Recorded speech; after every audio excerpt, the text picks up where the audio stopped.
Hey everybody, it's Blast338 coming at you live with some Phasmophobia and talking D&D.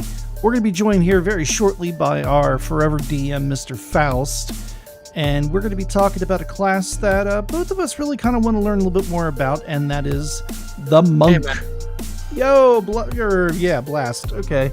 Mr. Faust, how's it going, man? Going well. How you doing? I'm doing pretty good. It's beautiful Monday evening, home from work, got a shower, got something to eat, and was like, you know what? I can't stream tomorrow night because, well, being on call, and unfortunately your schedule doesn't really work out the rest of the week. So, you know what? We said the heck with it. We're doing it now because we can't decline the people of such a wonderful thing of playing Phasmo and talking D&D. I like it. So, monks. I really monks. wanted to kind of start this off with, everybody was kung fu fighting, but unfortunately I wasn't able to acquire the rights to that song. So that would have been awesome. Alrighty. Yeah, this is actually one I've been looking forward to because I haven't really played a monk. I mean, I did, but it wasn't for very long. I know one of our friends, mutual friends, has played his fair share of monks and seems to really enjoy them. And so they have a lot of cool abilities, some really nice subclasses. I picked out two. I know you picked out two.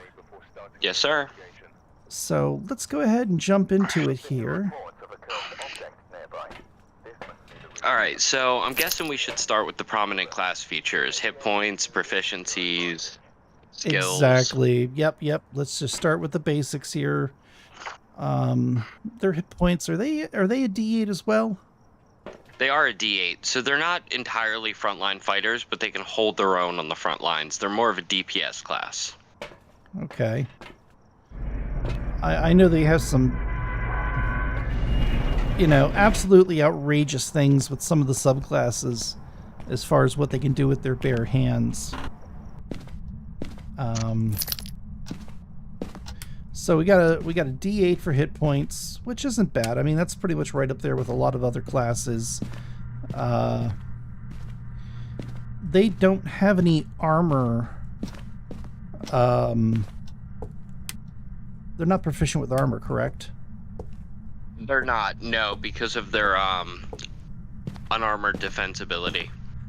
Oh, okay. Now, are they adding... Oh, no, they actually don't have... Yeah, they do. Okay. Are they adding their wisdom modifier? It's wisdom plus your dex. Yes. Okay. I was about to say, it'd be a little unfair to them if they didn't get their wisdom score. Because wisdom is their... Like, anytime you have to do a save or anything like that, that's kind of like their spell casting ability, if you will. Right? Yes. Okay. Absolutely it is. Alrighty. What are our proficiencies? What are we getting as far as skills? Okay, so we don't get too many, unfortunately, being a monk, but we do get acrobatics, athletics, history, insight, religion, and stealth. Okay, I mean, I could definitely see a monk using all of those.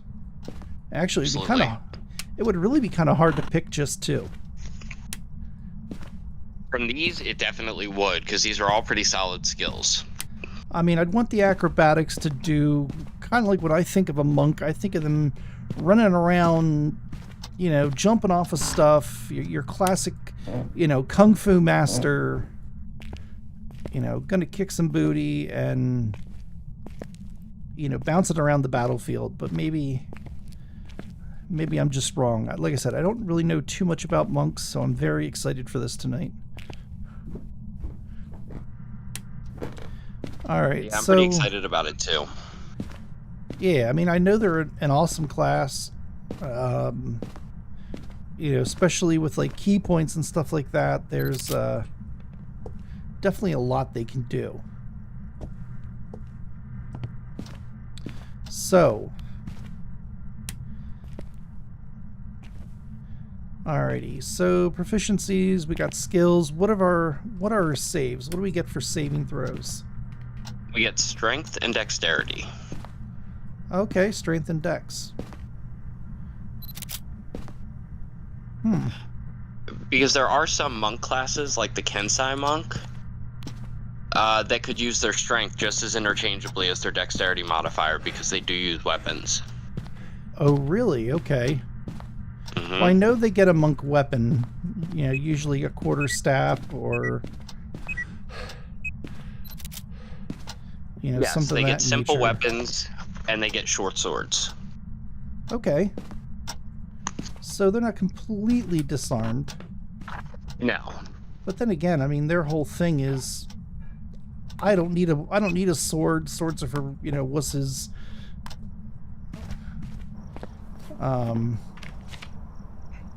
Pretty much, they tend to do it all barehanded.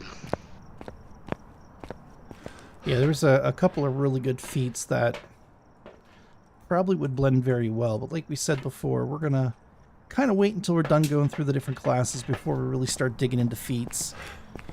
Yeah. But like Tavern Brawler, I think would be a perfect feat for a monk.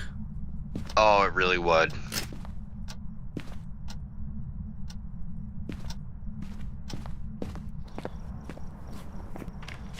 Alright, so strength and dexterity, good saves. You know, dexterity is going to save you from that fireball. It's going to... Yeah, definitely. I'll take that. Alrighty, so... Let's see here. Armor proficiency is 0. Saving throws... And they get some good starting weapons. Short sword, simple weapon, Dungeoneer's pack, or an Explorer's pack, or 10 darts.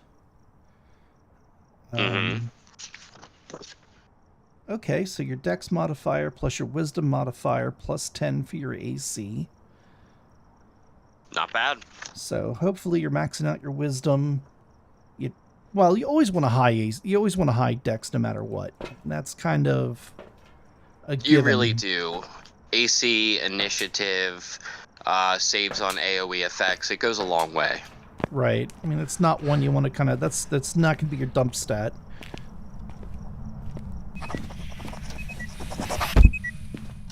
No, definitely not. And monks do get evasion later on, so that's even more of a boon to those dexterity saving throws. Okay.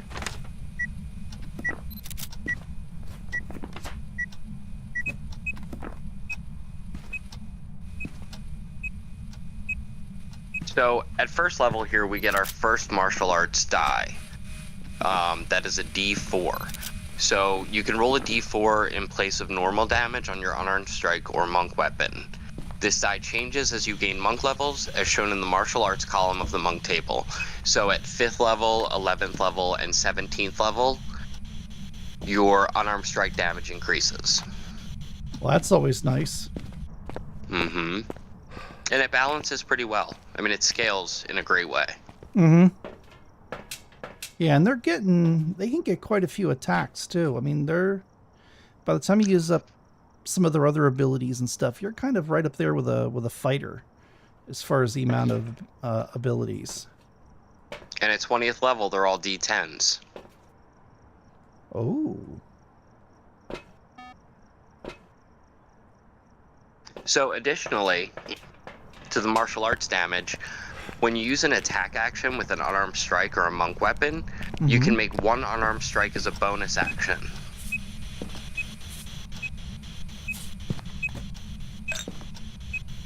Okay. Which isn't bad. Kind of like two-weapon fighting. Yeah.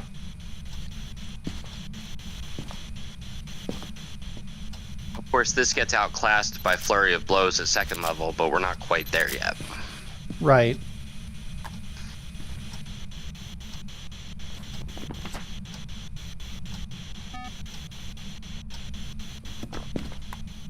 And you can use your dexterity instead of your strength for the attack and damage rolls of your unarmed strikes. Okay. Which I always liked. I like that you could add your dexterity for the damage as well. Yeah, definitely. I mean, especially for an unarmed strike. I mean, that's huge. That way you don't have to worry about a high strength score. At all. It could actually be a dump stat for you, and that would be perfectly acceptable. And the nice thing is, since you get proficiency with strength, as far as as a save, you can add your proficiency modifier, which means all the more reason why you don't need a massively high strength score. Exactly. It gets supplemented by the saving throw. Right. That's kind of nice, actually. Mm-hmm. And this is all a first level ability.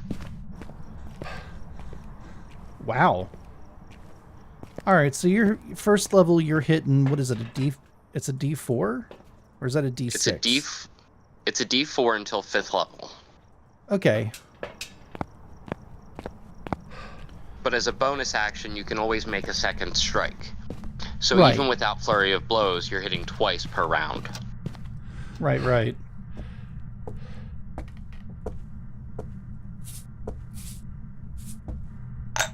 So yeah, it's not too shabby. No, not at all. Should we move on to second level? Yeah, let's do that. Okay, so second level, you gain two things. You gain unarmored movement. So your speed increases by 10 feet when you're not wearing armor or wielding a shield, which is just perfect for a monk. And as you level up, that bonus to speed will actually increase. Here's the cool thing though. At 9th level, you gain the ability to move along vertical surfaces and across liquids on your turn without falling during the move. Oh, okay.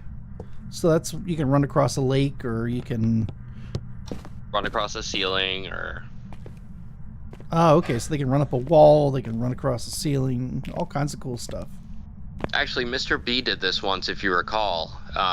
He used his monk to climb up onto a wall and fall down onto the enemy's head. Yes, and I believe you did give him the extra D6 worth of damage as long as he took it as well. Right. Luckily for him, he had the 4th level ability Slow Fall, so he did not take any damage. Oh.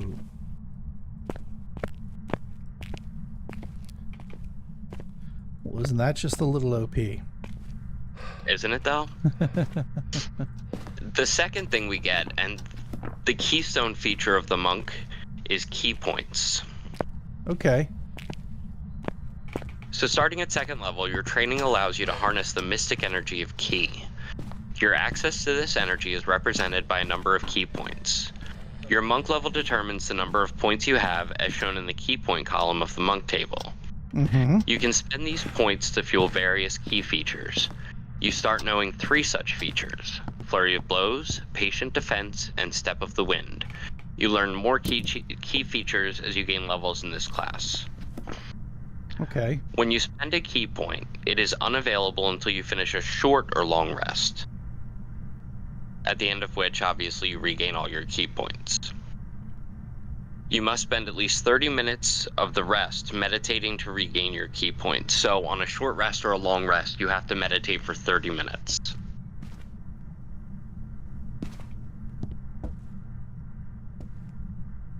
All right. I wish for sanity. And you were correct earlier. The key save DC for your abilities is 8 plus your proficiency bonus plus your wisdom modifier.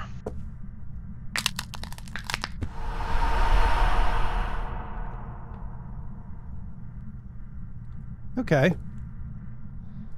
So, I'll start with the first of the 3. It's Flurry of Blows.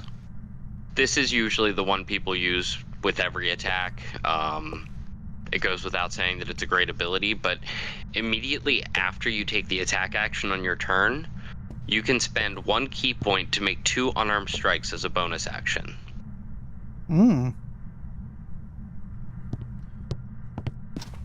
Yeah, the Then flurry we of have blows is really nice. it is, and it's always put to really good use in our parties.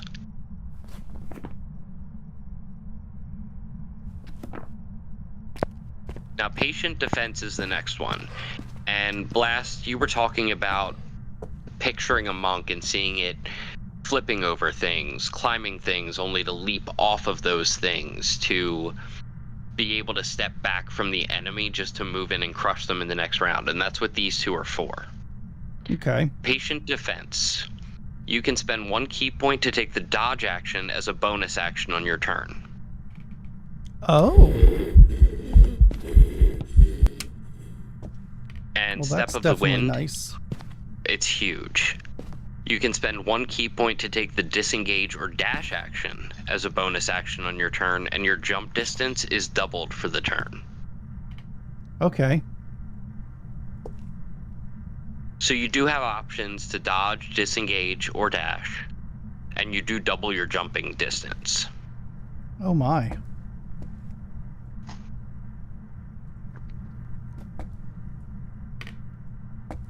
Yeah, I just love. I just think monks are so much fun. They're just the things you can do with them. At least from what I've seen other people play, are a lot of fun. It's almost like they're the Dare to Be Great class. Okay, yeah, I could definitely agree with that. Just because if I were playing a monk, I would utilize so many insane maneuvers with acrobatics. Exactly. I mean, you're using a key point to run up walls, to run across ceilings. Oh, that doesn't require a key point. What's that? That actually, the movement Uh-huh. increase does not require a key point. It does not require a key point. Wow. No. Wow. And you basically you start getting key points at what? Is that 2 or that's the second level? Second level, and it goes all the way up to 20 key points at 20th level. Okay. Yeah, that's what I kind of thought. And you regain those, or is that a short or long rest? Short rest. Okay, so that's not bad. I mean, I know you can use them up pretty quickly. There's no doubt about that, as far as you can use those key points up very, very quickly.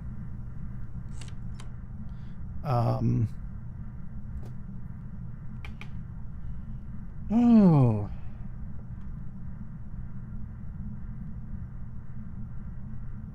But all that being said, it brings us over to third level, which is when you choose your monastic tradition.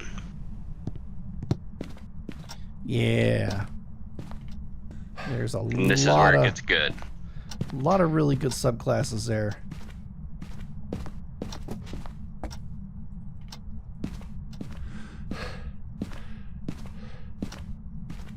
So would you like to start us off? Go ahead. I got a revenant on my hands, so I have to kind of concentrate. Oh, okay. Which one should we start with? Let's see. I chose Way of the Long Death and the Way of Mercy. Okay. I chose them because they seem very diametrically opposed. Mm-hmm. And I don't know anything about either one of them, so this is going to be awesome. So, monks of the Way of Mercy learn to manipulate the life force of others to bring aid to those in need. They are wandering physicians to the poor and hurt. However, to those beyond their help, they bring swift end as an act of mercy. Okay. Those who follow the Way of Mercy might be members of a religious order, administering to the needy and making grim choices rooted in reality rather than idealism. Some might be gentle-voiced healers, beloved by their communities, while others might be masked bringers of macabre mercies. The walkers of this way usually don robes with deep cowls, and they often conceal their faces with masks, presenting themselves as the faceless bringers of life and death.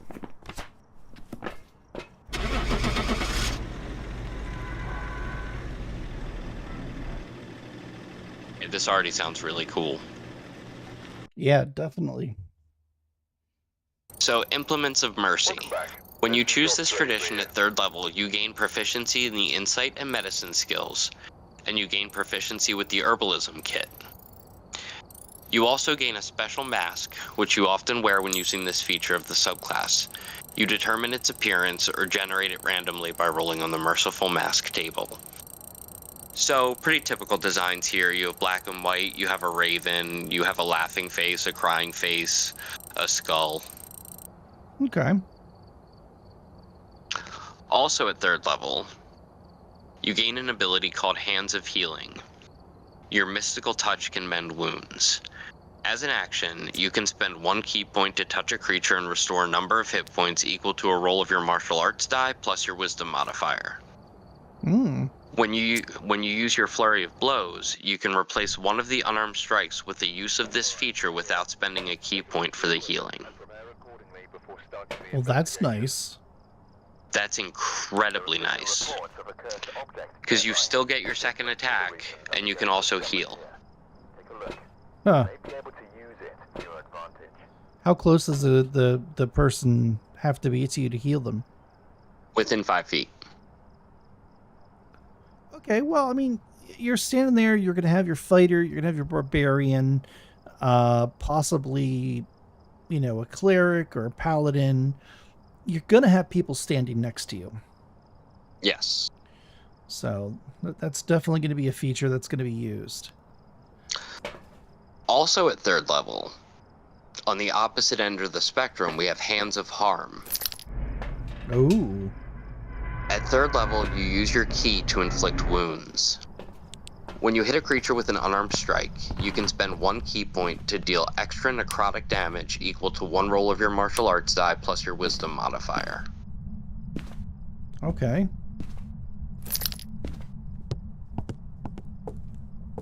So, let's just say you have a wisdom of 18, so your modifier is +4. Mm-hmm. It would be 1d4 plus 4 of extra necrotic damage at 3rd level.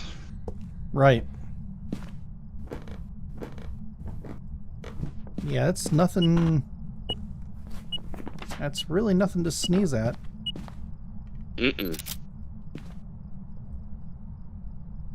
I still think the healing ability is a little more powerful overall. Mm-hmm. But this is not bad.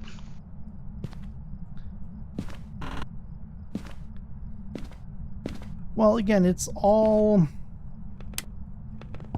I guess it depends. Again, it really depends on what campaign you're playing.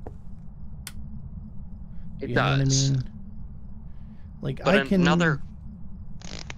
I can see both being really handy. And again, that little bit of damage is one of those things where it doesn't sound like a lot, but it adds up.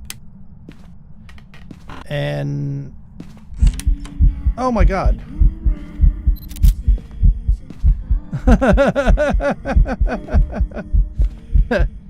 Hello there.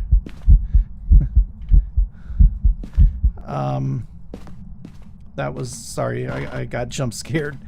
I had a feeling. You got really quiet. So, my thinking about this ability... let's say you're a 3rd level character, but you're fighting something that has resistance to non-magical items. Mm-hmm. So your unarmed strikes are not going to do a brunt of your damage, but the necrotic damage is going to be full. Right. So it's giving yourself magic damage before your weapons are actually magical. Right. Yeah, before your fists can even do magical damage, you're right there with it.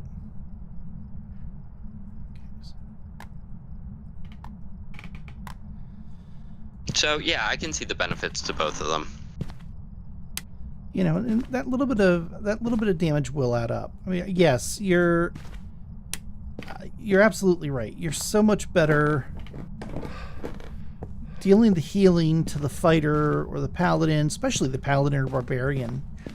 You know, your big, heavy hitters, rather than doing a little extra damage to the bad guy.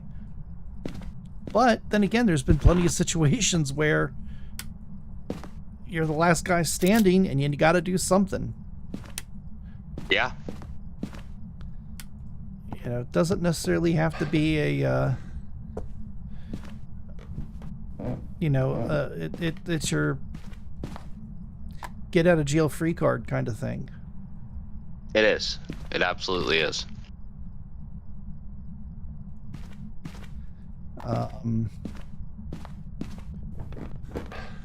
Okay. And I love the masks, and I can definitely see this being almost like a show. You know what I mean? The monk fights, when they're fighting, it's more of a show. If that makes any sense. I can see that.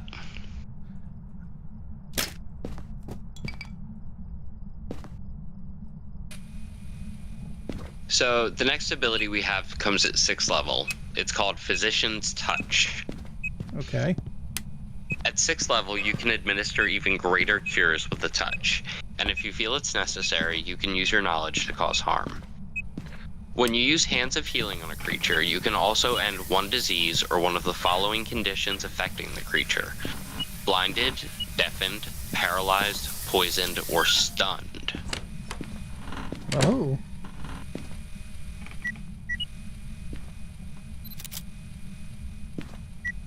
Now that's pretty powerful, because with the monk's movement speed, it could close the distance to a creature that's been stunned, remove the effect, and also heal them.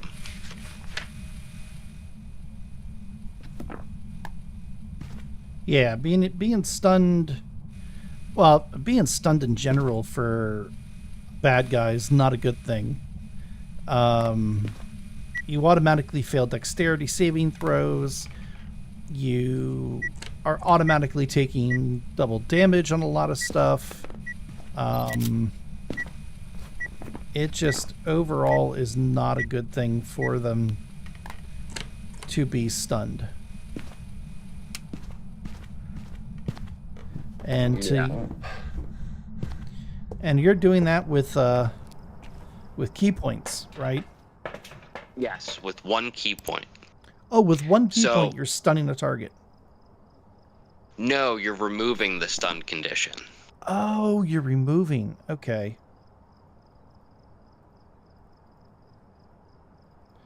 All right, my apologies. I misunderstood. Okay. Oh no, it's fine.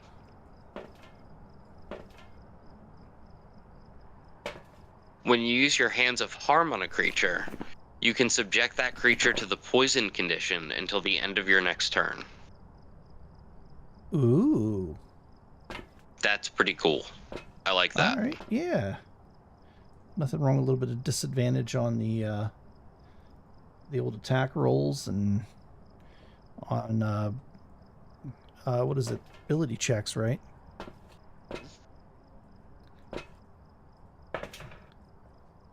So what I like about this is there's no save DC. Really?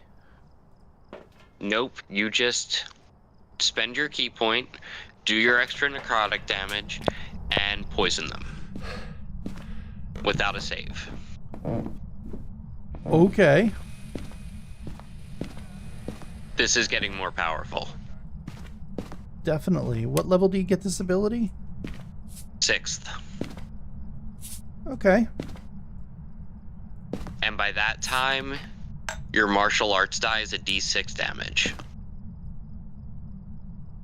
All right. So you're healing more, and you're also dealing more necrotic damage with Hands of Harm. Right.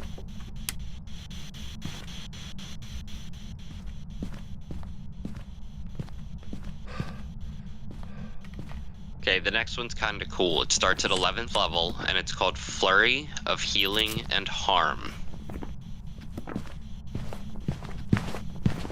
Starting at 11th level, you can now mete out a flurry of comfort and hurt. When you use Flurry of Blows, you can now replace each of the unarmed strikes with the use of your Hands of Healing, without spending key points for the healing. Okay. That's awesome. So, you would strike with the first blow, obviously. But if you had someone to the left of you, to the right of you, behind you, you could heal 2 of them and end impairment effects. Right. And you would still get your attack that turn. That's nuts. That's just straight up crazy. In addition, when you make an unarmed strike with Flurry of Blows, you can use Hand of Harm with that strike without spending the key point for Hands of Harm. Oh. So you get all 3 of your attacks, and one of them deals extra necrotic damage and poisons them. Well, that's nice.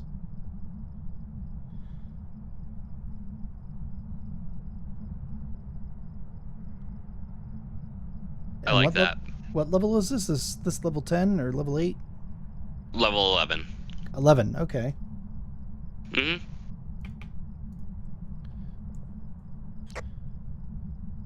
I wish for sanity. So, our last ability at 17th I wish for level sunrise. is called Hand of Ultimate Mercy. Your Mastery of Life Energy opens the door to the Ultimate Mercy. As an action, you can touch the corpse of a creature that died within the past 24 hours and expend 5 key points. The creature then returns to life, regaining a number of hit points equal to 4d10 plus your Wisdom modifier. If the creature died while subjected to any of the following conditions, it revives with them removed: blinded, deafened, paralyzed, poisoned, and stunned. Alright, so you're bringing them back to life, you're removing conditions, you're doing all kinds of really fun stuff. Mm-hmm. Nice. I like that. I like that a lot. And then you get to do this for free without using key points. Well, you spend 5 key points. Oh, 5 key points. Okay. But even still, at 17th level, you have 17 key points. I mean, that's not... That's actually a really good ability. It's essentially true resurrection.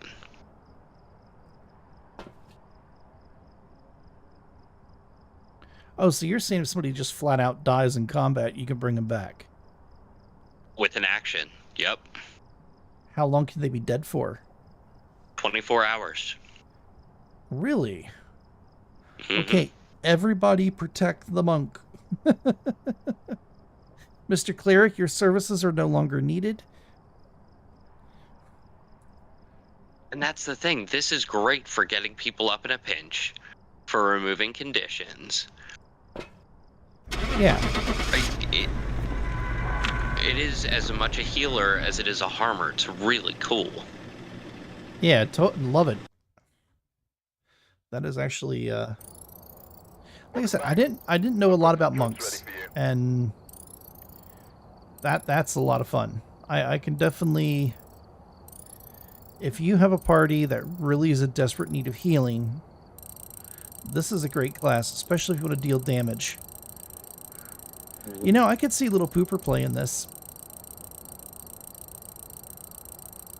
I could too, actually.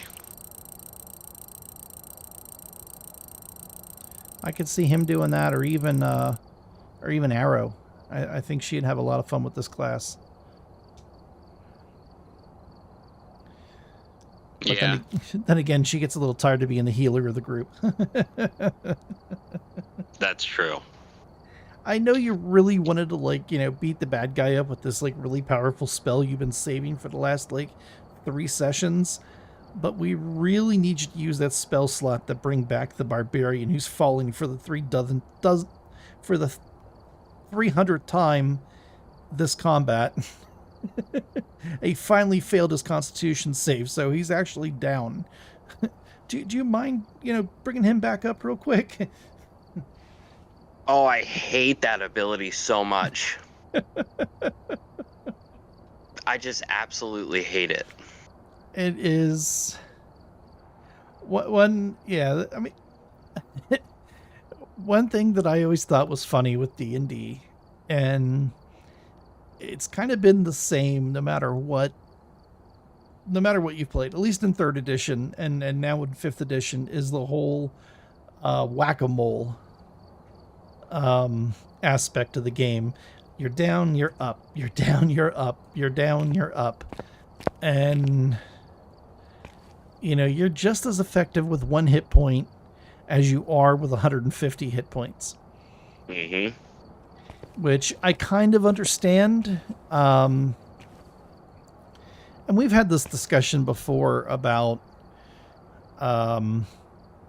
hit points and converting them over to dodge points and stuff like that. But I mean, I like that a lot. There are just a few things we couldn't account for, like fireball spell.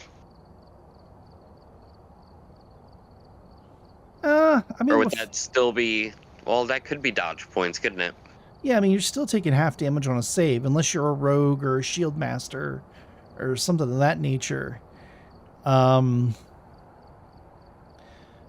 know, so you're still kind of using energy to get out of the way of the heart of the fireball.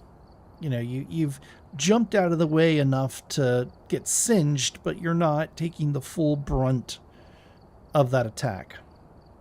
Right. So, Okay. Yeah, I can see that now. alrighty. Okay, anything else going on with that? Nope, that Subclass? about sums it up. Okay. Good. I just got done with my 1 hunt, so that really kind of... That worked out great. And that was Way of Mercy, right? Way of Mercy. Okay. What was the other one you're going to do? I just want to make sure. Way of the Long Death. Okay. Because I was looking at... before I got on here, I was like, ooh, I just grabbed my Tasha's. And that Way of Mercy is at a Tasha's Cauldron of Everything. In case you want to look it up for yourself. Tasha's is a great book. They have another subclass. They have another class, the Artificer, which we're going to go over once we're done with all the core classes. And there's a lot of new subclasses, along with some feats, magic spells. I think there's even like traps and all kinds of like really cool stuff in that book. So along with your core books, your player's handbook, maybe a DMG if you're going to be a dungeon master, definitely pick up Tasha's. It's a really great book. And the subclass that I chose for monks is actually out of this book as well. It's Way of the Astral Self. And I kind of really like this because they kind of get extra arms and do some cool stuff here. A monk who follows the way of the astral self believes their body is an illusion. They see their ki as a representation of their true form, an astral self. This astral self has the capability of being a force of order, disorder, with some mysteries, training students to use their power to protect the weak and instructing aspirants in how to manifest their true selves and service to the mighty. So you're gaining, obviously you're getting the subclass at 3rd level. Your mastery of ki allows you to summon a portion of your astral self. As a bonus action, you can spend 1 ki point to summon the arms of your astral self. When you do so, each creature of your choice you can see within 10 feet of you must succeed on a dexterity saving throw or take force damage equal to 2 rolls of your martial arts die. For 10 minutes, these spectral arms hover near your shoulders or surround your arms, your choice. You determine the arm's appearance and they vanish early if you are incapacitated or die. While the spectral arms are present, you gain the following benefits. You can use your wisdom modifier in place of your strength modifier when making strength checks and strength saving throws. That's Ooh. huge. Yeah, exactly. Yeah, it is. Even more reason you don't have to have a big strength. You can use the spectral arms to make unarmed strikes. Oh, Okay. so you can wield your short staff, or I guess a longbow, or your short sword, or whatever you're using as your monk weapon, and then use your astral arms as your unarmed strikes for your flurry of blows and things of that nature. When you make Wow. yeah, when you make an unarmed strike with the arms in your turn, your reach for 5 feet is for 5 feet greater than normal. Oh wow! So you're getting a 10-foot range.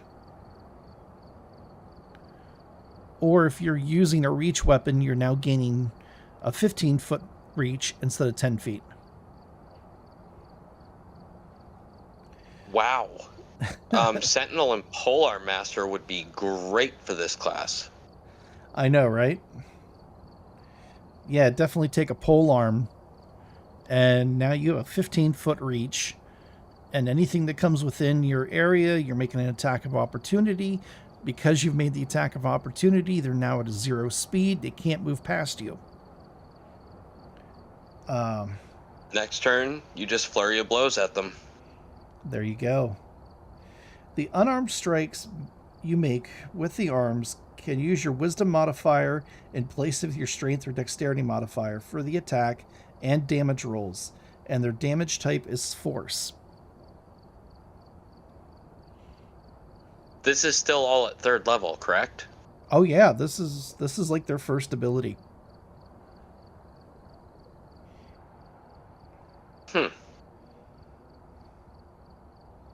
That alone would be worth taking a 3-level dip into monk as a fighter. Or can you imagine doing that as a barbarian? Oh god, no. Especially a huge barbarian. You take a 3-level... Oh my god. Yeah, see what I did there? Oh, wow. A Path of the Giant Barbarian, which gives you a 10-foot reach to begin with. You're now stacking an extra 5 feet. You're dealing unarmed damage. Teaming that up with, like you said, Polearm Master and Sentinel. You're now stretching that to a 20-foot reach.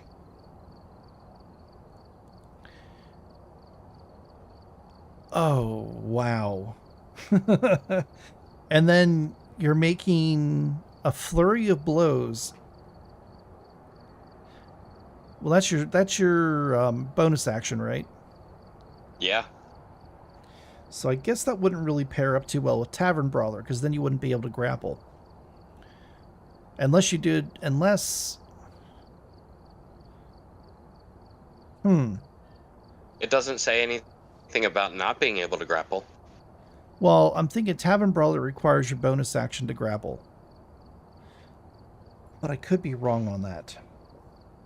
But again, we'll get into that stuff once we go over feats. Yes. Our time tonight's a little bit more limited than normal because we started at 7 instead of 6:30. Yo, Tiger, what's going on, man? Good to see you. Thanks for joining. We had to go a little early this week for the Talking D&D and Phasmo because I'm on call tomorrow and Mr. Faust's schedule is full for the rest of the week. So we figured, you know what? If we're going to bang it out, we're going to bang it out tonight. So we're just going over the monks. Definitely worth a rewatch, tomorrow or sometime this week. But all right, so it's 6th level. You get vestige of the astral self. You can summon the why is vestige spelled so weird? Like, I want to say Vistage. Right? Actually, yeah, visage. Is it Visage? It's visage. Oh, okay. Well, I'm just stupid and can't read. All right. Yay, American You're education fine, dude. system. Yeah, it failed me too. All right. You summon the visage of your astral self. I'm just happy I haven't said astral. So astral self, as a bonus action or part of the bonus action you take to activate your arms, you can spend 1 key point to summon for 10 minutes. It vanishes early if you're incapacitated or die. Your spectral visage covers your face like a helmet or mask. You determine its appearance. While your spectral visage is present, you gain the following benefits. Astral sight. You can see normally in darkness, both magical and non-magical, to a distance of 120. Wow. Okay, so it's not dark vision. You're just seeing like normal. Now, it's not true vision. It's not true sight. But even still, you get somebody who's relying upon, a fog cloud or I guess not fog cloud, but darkness, or you're in a cave or something. I mean, that's phenomenal right there. Wisdom of the Spirit. You have advantage on wisdom, insight, and charisma intimidation checks. Okay. Word of the Spirit. When you speak, you can direct your words to a creature of your choice that you can see within 60 feet of you, making it so only that creature can hear you. Alternatively, you can amplify your voice so that all creatures within 600 feet can hear you. Wow.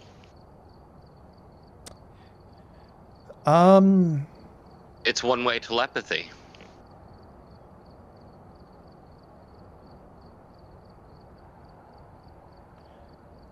Yeah, you're basically shouting at one creature, but you're doing it in such a way only they can hear you, or everybody within 600 feet can hear you.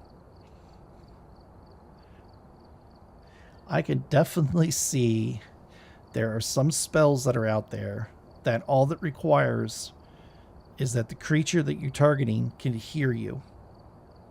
Yep. Alrighty. So that is at 6th level.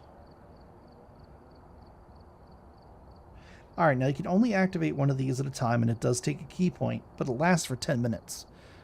So, not bad. I can definitely see... I can see all 3 of those actually coming in handy. Especially the insight boost. Insight and intimidation. That is, well, I mean, you're going to have a high wisdom to begin with. Mm-hmm. So, the odds of you rolling very well, especially with advantage, are very good. And it gives you advantage on intimidation checks. So, charisma is probably not going to be one of your higher stats. So that gives you a very good opportunity to make...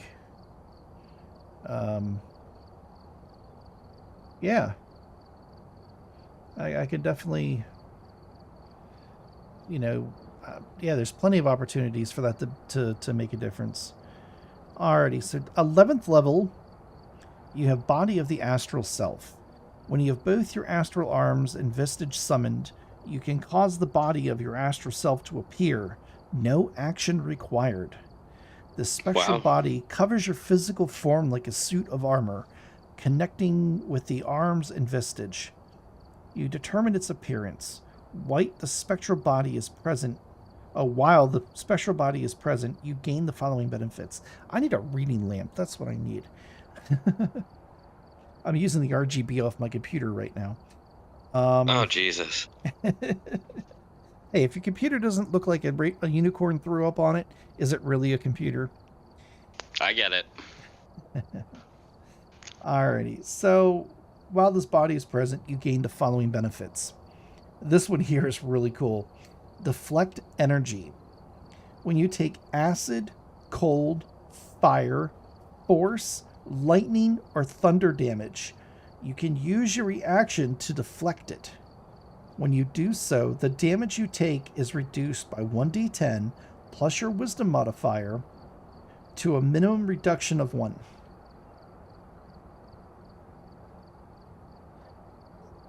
What's really cool there is it's also force damage, which is very rare for anything to be resistant to. That's actually really nice. I mean, it's only a d10 plus your wisdom modifier, so you're looking at reducing whatever damage you're taking by 15. I mean, to be honest with you, especially for 11th number 11 ability. I mean, for 11th level, it's vastly underpowered. I would have put this at 6th level. Yeah. I don't know. I'm thinking about like a fireball. I mean, okay, it's 15 hit points, but that's a maximum. Yeah, you know? You roll a roll a 1 on that D10. Well, guess what? You reduced it by 6 points. Whoop-de-doo. That's nothing to a fireball. Yeah, empowered arms. Once on each of your turns, when you hit a target with the arms, the astral self, you can deal extra damage to the target equal to your martial arts die. That's better. That's much better. That is much better. And then you have your...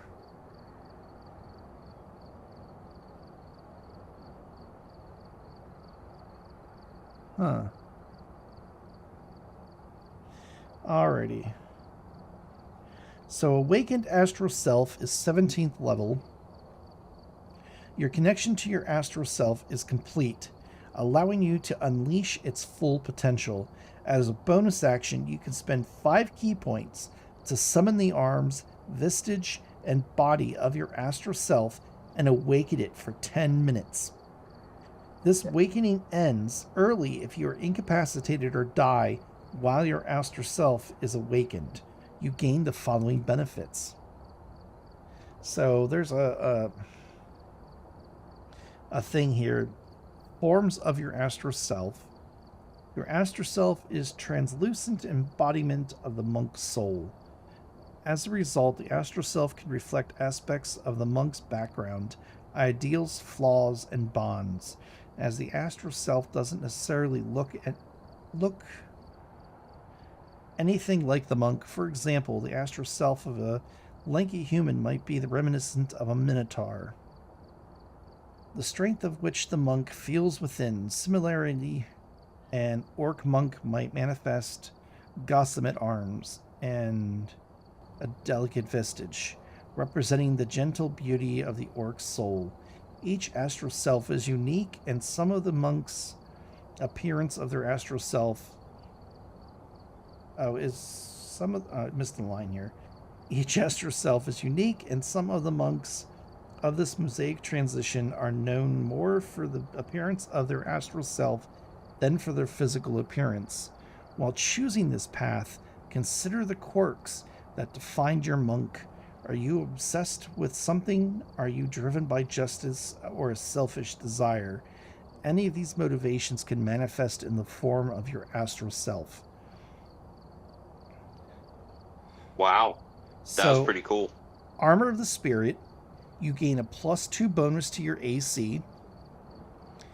Astral Barrage. Whenever you use an extra attack feature to attack twice, you can instead attack 3 times if all the attacks are made with your astral arms.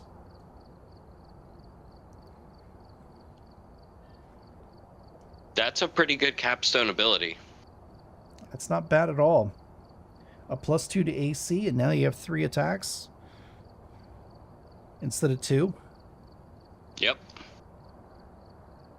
So, yeah, I love the picture here on page, what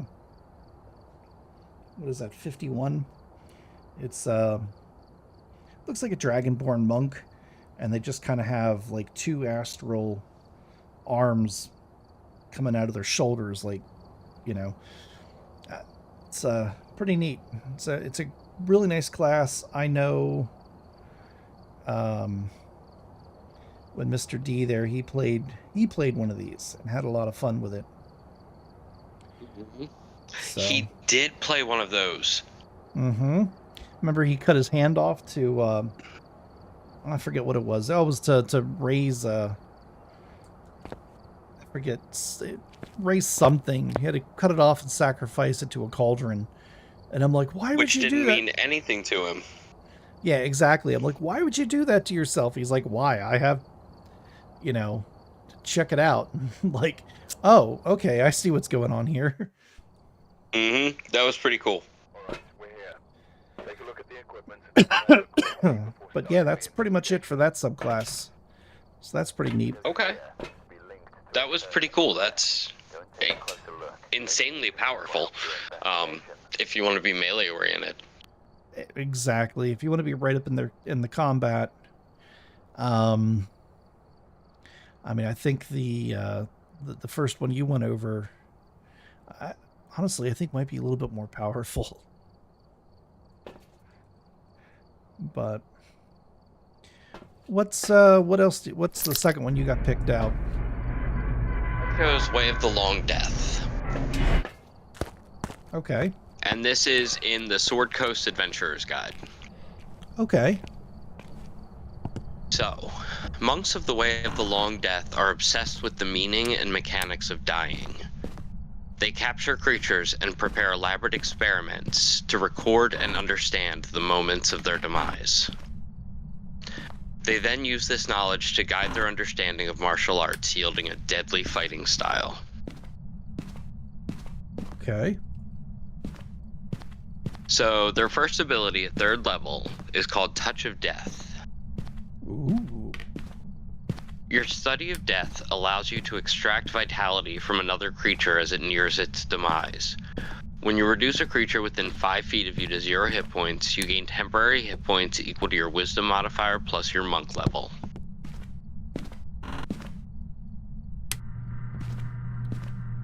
When you reduce a creature to 0? Mm-hmm. Okay. Alright, that's kind of like, that's a lot of classes get that. That's not a bad ability at all. No, it really isn't. At 6th level, we have the Hour of Reaping. Ooh. You gain the ability to unsettle or terrify those around you as an action, for your soul has been touched by the shadow of death. When you take this action, each creature within 30 feet of you that can see you must succeed on a wisdom saving throw or be frightened of you until the end of your next turn. Okay. I could see how that would be useful, seeing as how it's every creature within 30 feet of you. Yeah, definitely. I mean, anytime you can frighten a creature is not a bad thing.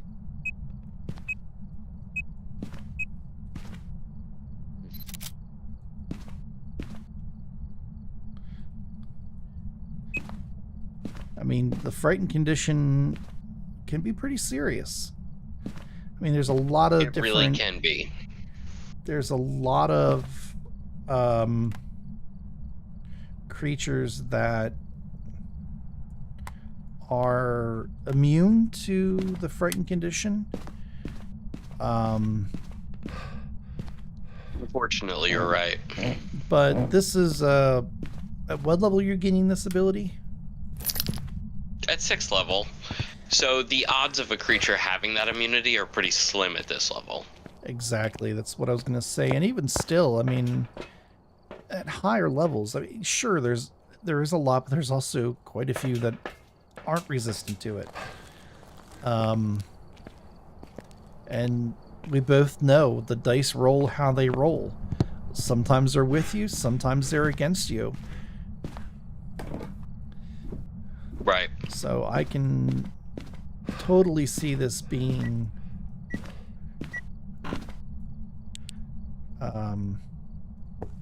Yeah, I can totally see that being a very strong ability.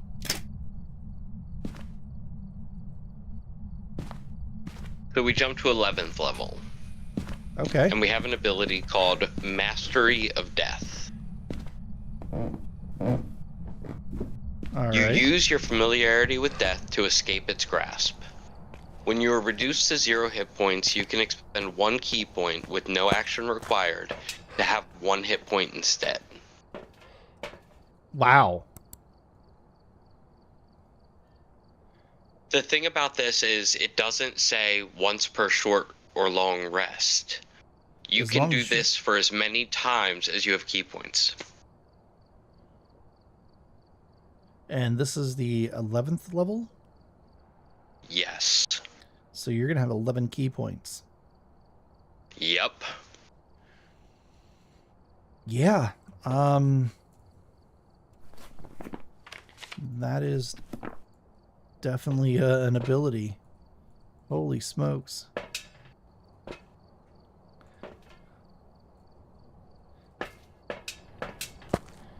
All right. The capstone ability. Okay. It's pretty good. Especially seeing as how there's no action required. And you're just All right. alive with 1 hit point. No key points needed.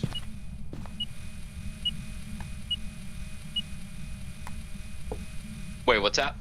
I said no key points needed, nothing like that. Oh, I was still talking about the last one. Oh. No, the next one, the Touch of the Long Death, is pretty fascinating. So I'll get into that right now. Starting at 17th level, your touch can channel the energy of death into a creature.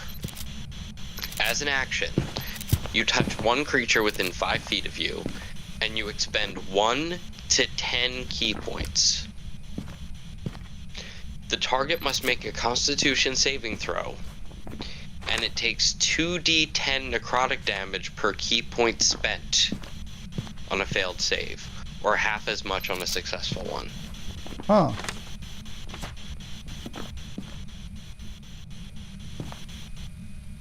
If you spend 10 key points, Mm-hmm.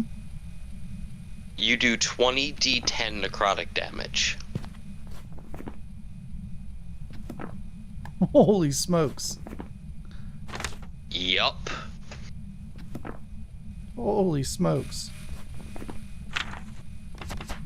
And That at this is- level, you have 17 key points. Right.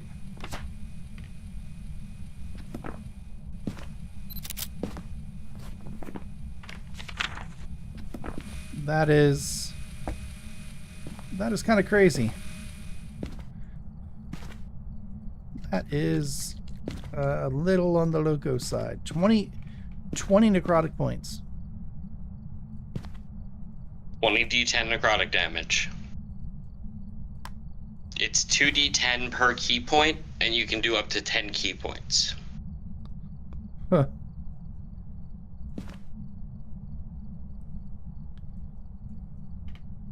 Yeah, you're definitely gonna be hurting on somebody. That's for That is certain. insane damage.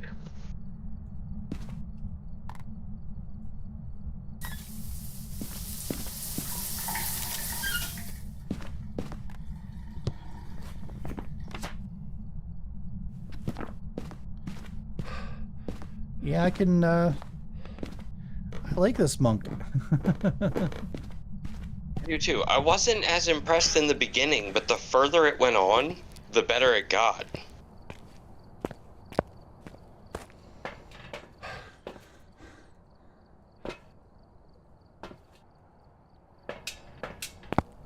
Alrighty. So I believe you are up. Alright, give me just a moment here. I can start here in about 2 minutes. Do you want to go over some of the later abilities that the monks get a while? Yeah, that's I know we talk a lot about whatchamacallit, the subclasses and stuff, but They do get some really cool abilities, obviously, after level 3. Yes, and they actually gain an additional ability at level 3. Okay. They Well, gain deflect missiles. Ooh. I always forget that they have this feature and Mm-hmm. just what you're capable of with it, but I'll go ahead and read it. Yeah, go for it. Starting at 3rd level, you can use your reaction to deflect or catch the missile when you are hit by a ranged weapon attack. When you do so, the damage you take from the attack is reduced by 1d10 plus your dexterity modifier plus your monk level.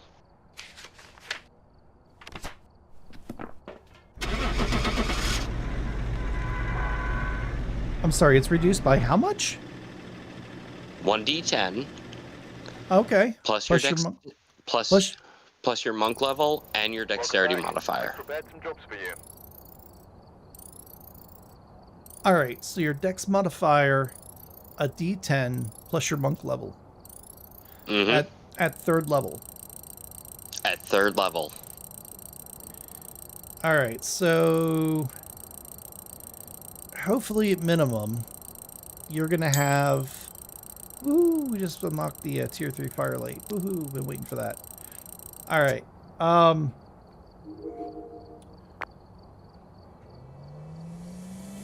So at minimum, you're gonna deflect what?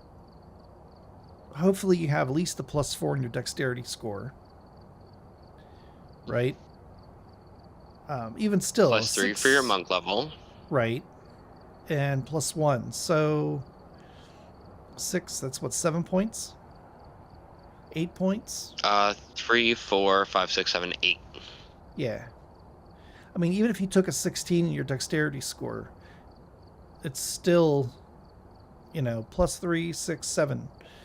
That's not bad. What's the damage on a longbow? A longbow's a d8, but you don't see too many longbows at 3rd level. Well, shortbow's a d6, right? Shortbow's a d6. All right, so you're negating generally. I'm sorry, go ahead. Oh, I was just going to say, generally speaking, 3rd level humanoids that have a bow do usually 1d6 plus 2 or 1d8 plus 2. Mm-hmm. So you're thinking you're going to max out at 10. You're going to negate a lot of that damage. Right, and that's that whole catching the arrow, as it's streaking towards you from across the battlefield. Oh no, yeah. That's the next part. All right. You want me to continue? Yeah, go ahead. We'll just finish this one out and then we can go with your subclass. All right. So if you reduce the damage to 0, you can catch the missile if it is small enough for you to hold in one hand and you have at least one hand free. If you catch a missile in this way, you can spend 1 key point to make a ranged attack with the weapon or piece of ammunition you just caught as part of the same reaction. You make this attack with proficiency, regardless of your weapon proficiencies, and the missile counts as a monk weapon for the attack, which has a normal range of 20 feet and a long range of 60 feet.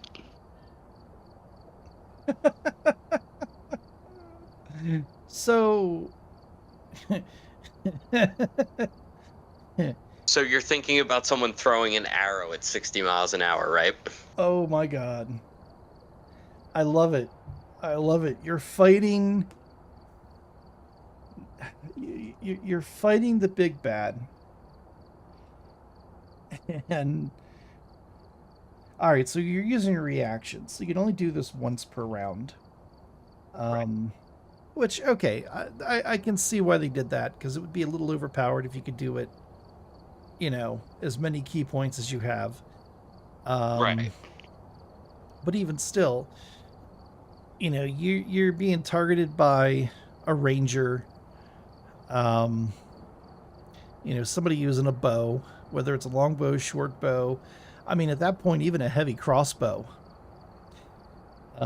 You're catching Yeah. that you're catching that bolt, and you're immediately using a key point to basically toss it like a throwing knife, and dealing using it as a monk weapon, even though you may not be proficient with it, because you are proficient with it. That's crazy. That is just crazy. I love the So, imagery though. It's so hysterical. yeah, yeah, totally. Alrighty, let me grab my Xanthar's book. Ooh, okay. I'm gonna bust out. This is the monk that I played. The Kenku monk that I played. This was seems like forever ago. Kind of was. But I really like this monk. Let me find it here. Way of the Drunken Master. Oh, okay. So, the way the Drunken Master teaches its students to move with the jerky, unpredictable movements of a drunkard. A drunken master sways, tottering on the unsteady feet, to present what seems to be an incompetent combatant who proves frustrating to engage. The drunken master, erratic, stumbles, conceals a carefully executed dance of blocks, parries, and advances, attacks, and retreats. A drunken master often enjoys playing the fool to bring goodness or gladness to the despondent or demonstrate humility to the arrogant. But when the battle is joined, the drunken master can be maddening and masterful foe. Wow. So you're Okay. actually gaining at third level. You have bonus proficiencies, drunken technique. At 6th level, tipsy sway. At 11th level, drunken luck. And at 17th level, intoxicated frenzy. Wow. Intoxicated frenzy. I know, right? That just sounds awesome. When you choose this tradition at 3rd level, you gain proficiency in the performance skill if you didn't already have it. Your martial arts technique mixes with combat training with the precision of a dancer and the antics of a jester. You also gain proficiency with brewer supplies if you don't already have it. So you're acting the fool. That makes sense. You're acting drunk. You're not actually drunk. But Right, you can be. and I think that's a pretty common misconception. So, drunken technique, at 3rd level, you learn how to twist and turn quickly as part of your flurry of blows.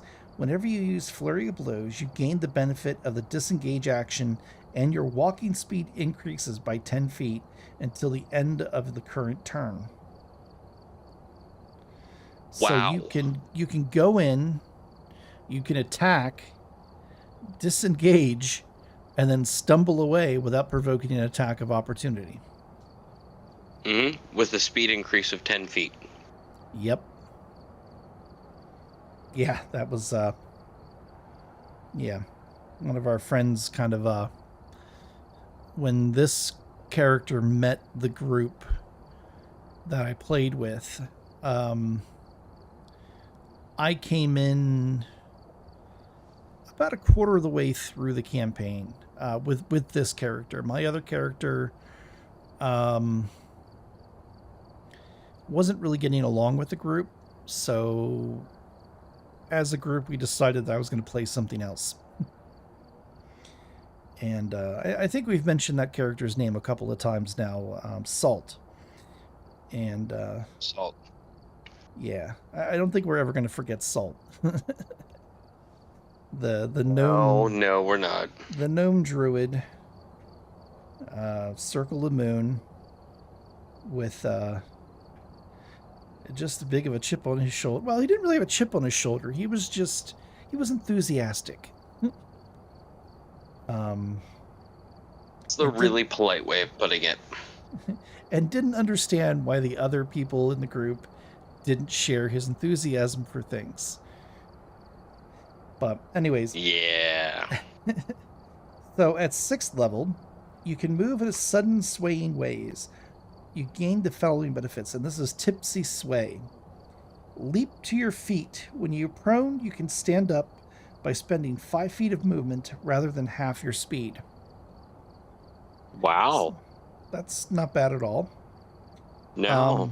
This is pretty good. Redirect attack. When a creature misses you with a melee attack roll, you can spend 1 key point to redirect. You can spend 1 key point as a reaction to cause that attack to hit one creature of your choice other than the attacker that you can see within 5 feet of you. So these are 2 awesome abilities because they're free. Well, it's 1 key point. It's 1 key point for the redirect attack. That's true, for the redirect attack. So that's a little more situational. Well, I mean, I like it because you're using your reaction, and anytime you can use your reaction, your full action, a bonus action with any class or any subclass is always a good thing. You're optimizing action economy. Exactly. You're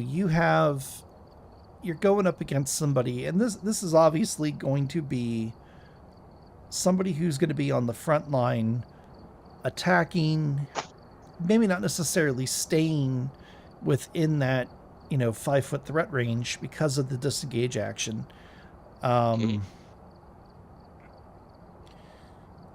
But you go to attack. Now, see, the thing is, when a creature misses you, with a melee attack, okay. Right. But even still, I mean, a melee attack, that's, sword, club, warhammer, you swing at me, you miss, and you're standing next to your buddy, and I just happen to be in between or standing in front of you and he's next to me. Well, guess what? He's within my 5 feet. I redirect your sword. Now you smack your buddy upside the head with your attack.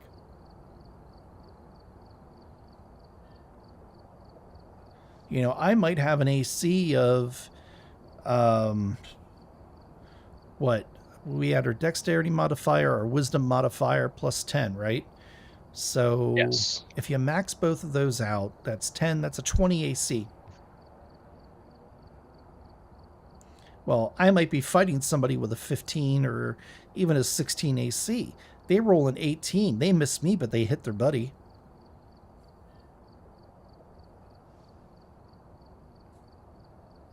Yeah, no, I see it. That's not for 1 key point, that's not bad at all. Especially at 6th level. Alright, Drunkard's Luck, starting at 11th level. You always seem to get a lucky bounce at the right moment. When you make an ability check on an attack roll, ability check, an attack roll, or a saving throw, and have disadvantage on the roll, you can spend 2 key points to cancel the disadvantage on that roll. That's not bad. That's not bad at all, considering this class doesn't have too many abilities that rely on key points. So you're going to have those extra key points to spend when you really want to.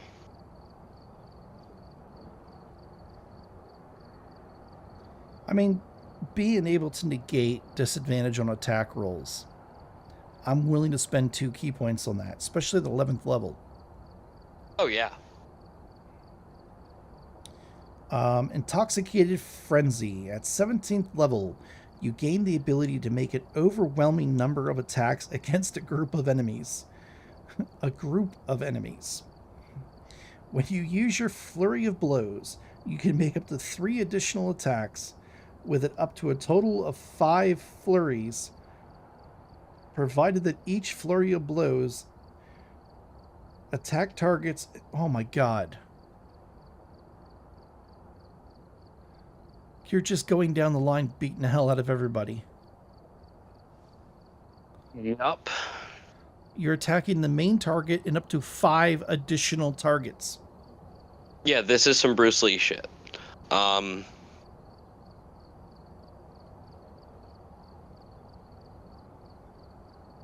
mean, if you get surrounded, this is a morale breaker. Yo, Duck Magoo, man, good to see you. Welcome to the stream.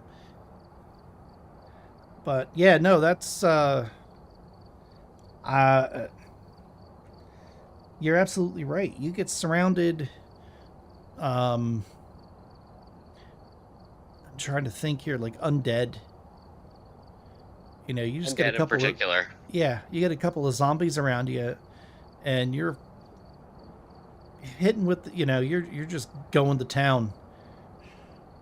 And you're just doing flurry of blows, flurry of blows, flurry of blows, flurry of blows.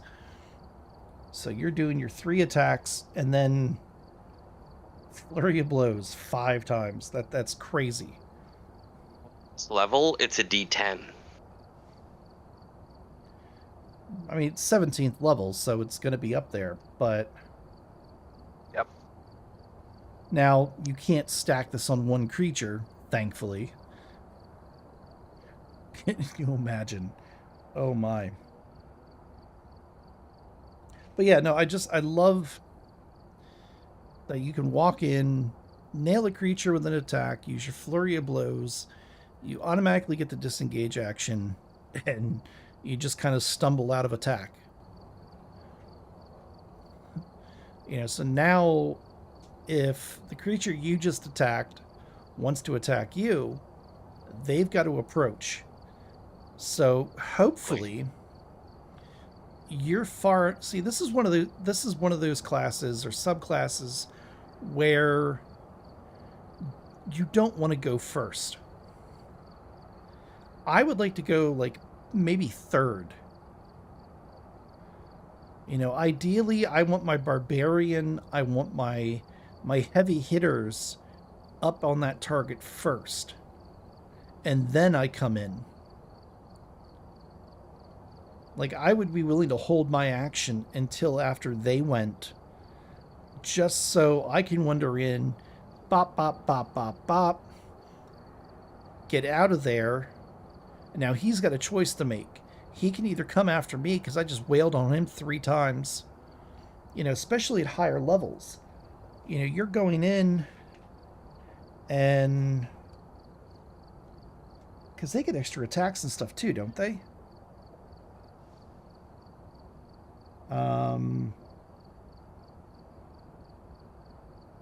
Yeah, 5th level, you get extra attack. Blast? Yeah. Oh, it's getting to be that time, isn't it? It's getting to be that time. Alrighty. Well, we went over some really good subclasses. Definitely learned a lot about monks tonight. I didn't really think... I don't know, I was kind of counting monks out a little bit there, and I have to reevaluate that stance now. Ironically, we're probably going to have to reevaluate our stance on rangers. Really? Yeah, I've been looking at some of the subclasses, and I'm a little bit impressed. Okay. Well, I know that's going to be coming up here shortly, right? So monks, paladins are next.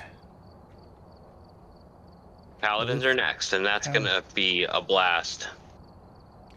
I'm actually looking forward to that, because that's one class I haven't played yet.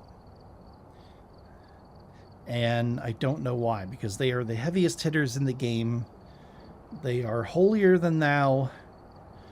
And I am very much looking... Again, that's one of those I'm very much looking forward to. So...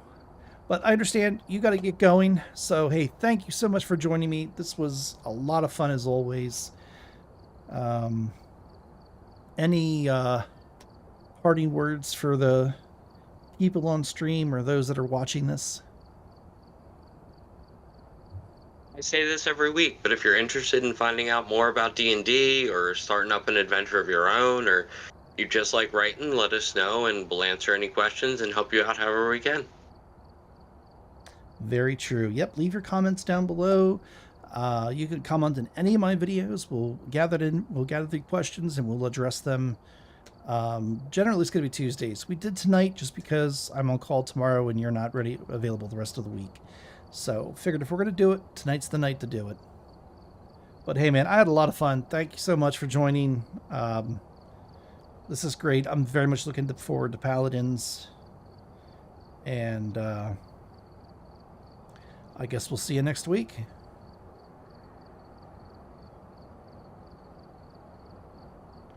Alrighty, I think.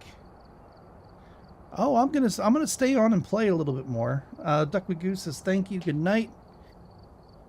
So we're gonna continue to play a little bit more Phasmo. We got through 3 maps. We did pretty good. We got the ghost each time. First one wasn't a perfect hunt because we missed a photo, but the other 2 were. I'm doing a custom difficulty.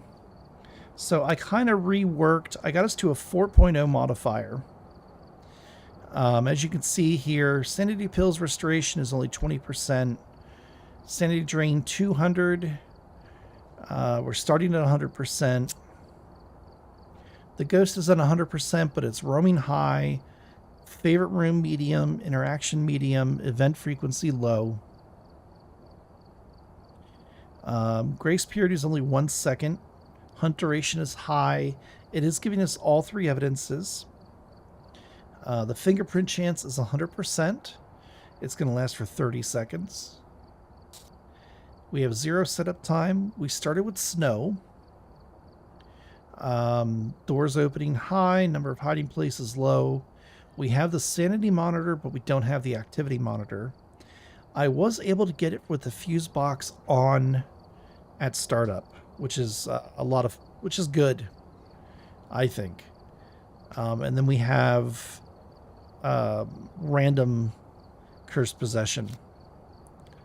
So we just did Ridgeview. Let's head over to Willow Street.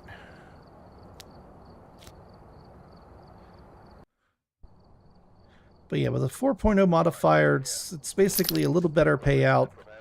It's nightmare payout with professional stats, really. We've had reports of violence, and it looks like they left in a hurry. Alright, so below 25, repel while chasing and witness a ghost event. Okay. Shouldn't be too hard. There we go. I don't know what's going on with my internet here lately. I'm hoping that very soon we're going to be able to switch to fiber. And they have a 2 gigabyte down.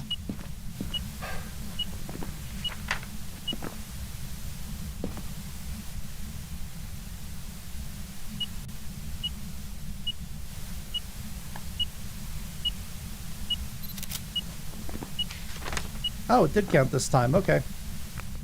I got to be careful because a lot of the times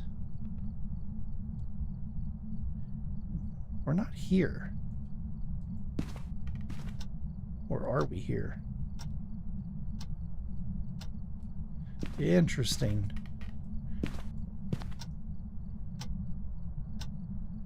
Or are we here?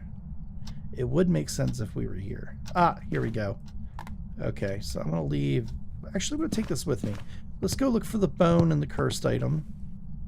Breakers in garage, that's always a good thing. We don't have Ouija board. We don't have mirror. We don't have voodoo doll, or not voodoo doll, I'm sorry. We don't have tarot cards. We don't have music box. Bone! Hello, Bone!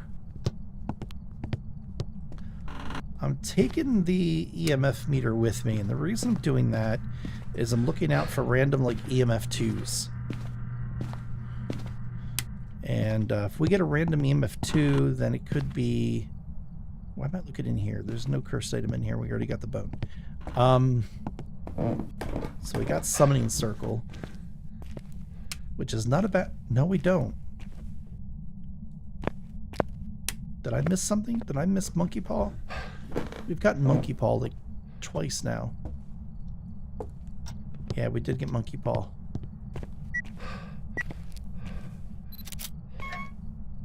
Alright, so we know it's not a Djinn. We know it's not a Hantu.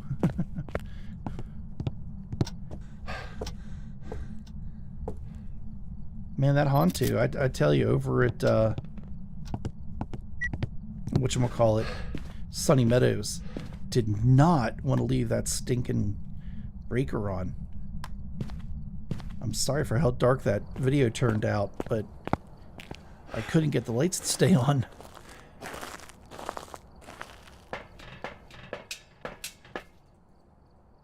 It's a little crazy, to be honest with you. Like, at what point do you just kind of give up and be like, you know what? If you want the breaker off, go for it. Alright, let's turn this off. Turn that off. Alright, I'm not seeing ghost orbs. We're getting some good breath, though. Let's put that there. Nope, not freezing yet. Not saying it won't be freezing, but we're not freezing yet. I didn't see ghost orbs. I'm going to cross that out. We do get all 3 evidences. So we still get the 4 times multiplier, all 3 evidences.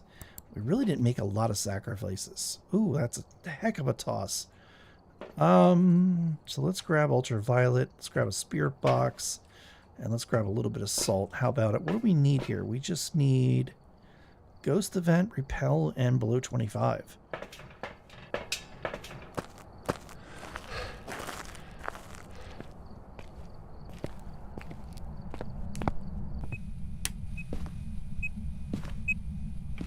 Oh, I guess it means we don't have ghost rating.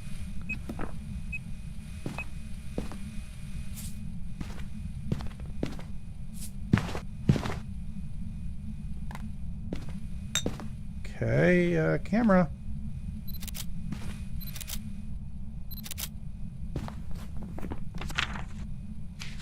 Ultraviolet. Oh, it's a Goryo. How easy was that, right?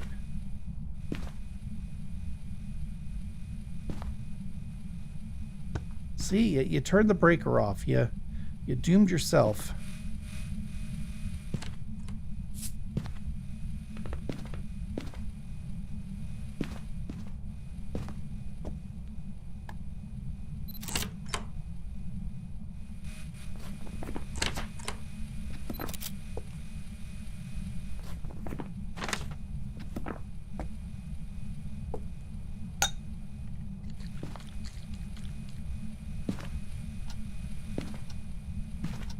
Alright, so Goryo, we're not going to see the dots because that's going to be electronic.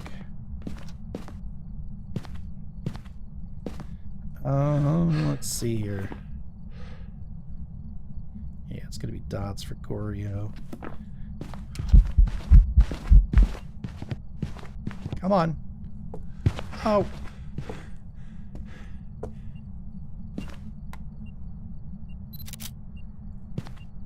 Alrighty. Yeah, we know. What? I'm not scared of you. It's a spirit. Lock it and send it off. No, nope. It's a Goryo. It's a Goryo. Alright, so what do we need? We need to hit below 25.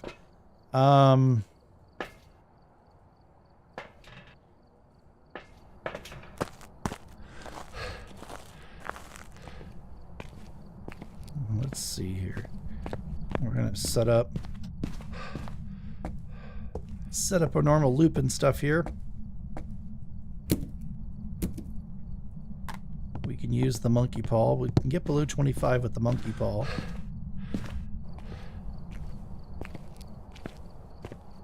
So we wish for sanity, and then we'll wish for like sunset or sunrise. And that'll get us below 25. That should hopefully also get us a hunt, which then we can loop. It was a good test. I passed.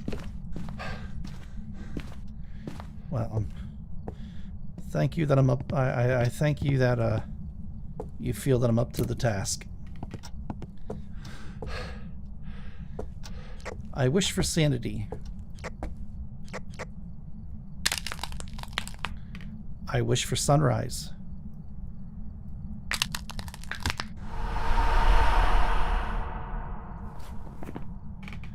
Okay, we're below 25. So the fun should begin here very shortly. We need to find a hiding spot.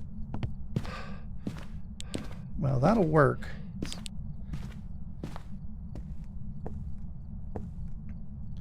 Hello, Mr. Gorio. Here you are. Where are you? Well, hi there.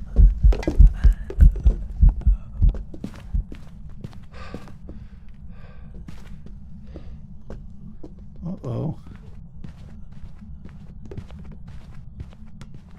It's a no, it's not a wraith. It quite obviously stepped in the salt.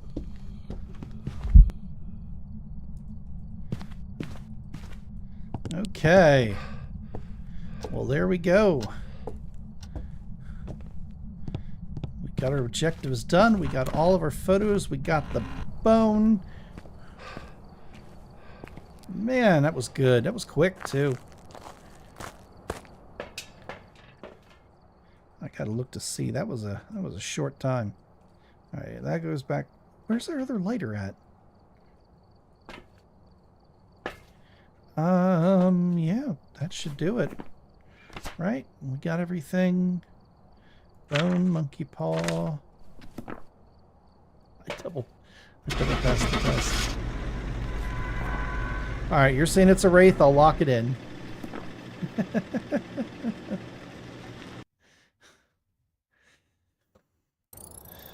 Welcome back. Like prepared. Alright, there we go. Perfect investigation.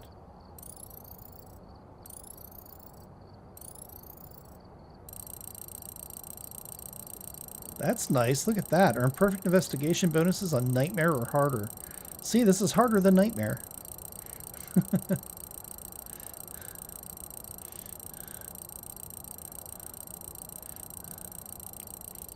Alright, let's skip that. I want to see how... Actually, that didn't take us very long at all.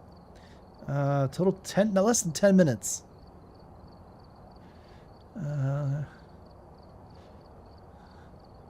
Yeah. Alright.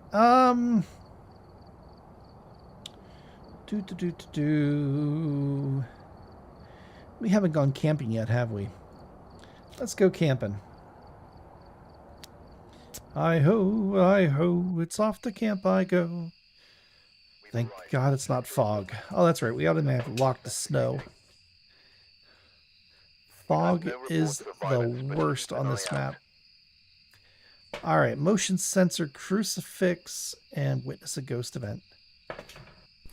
Alright, crucifix is not the easiest task on this map.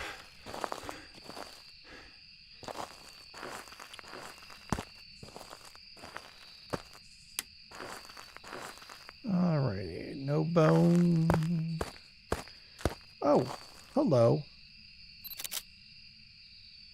It's the bone. Yeah, I'm gonna have it throw something because everything's cold.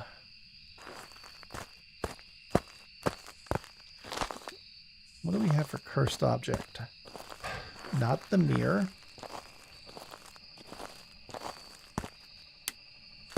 Do we have monkey paw? We do. What is up with the stinking monkey paw?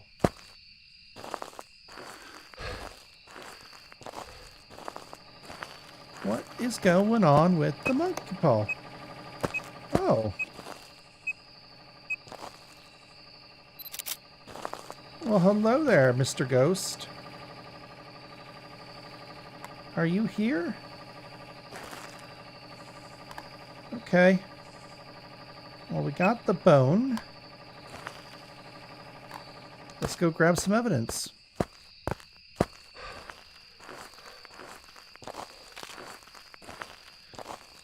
Recommendations for a starting class. I really think somebody who's green to the game. No reason to go massively difficult. You know, start out with a barbarian or a fighter. You know, one of your simple martial classes.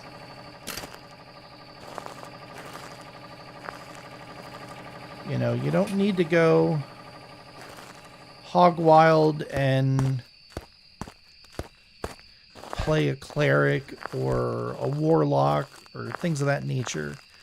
You know, not that the spellcasting is difficult, but playing a fighter or a barbarian is going to get you used to the combat. When to roll, you know, your D20s, when to roll the D8, when to do things of that nature. You know, like a champion, we have a brand new person in the campaign that we're playing right now, and he's just a champion fighter. It's still a really fun class to play. You're still doing a ton of stuff. So you're not going to be missing out on anything.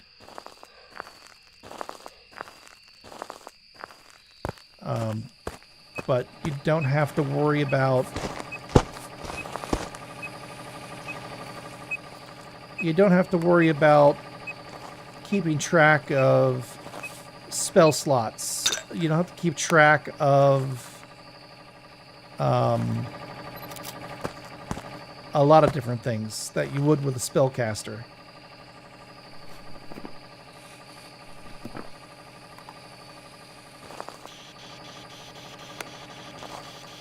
Are you here? Are you friendly? Where are you? How old are you? Where are you? Are you here? Are you friendly? Where are you? Are you here? Are you friendly? How old are you? Where are you? Are you here? Are you friendly? How old are you? Where are you?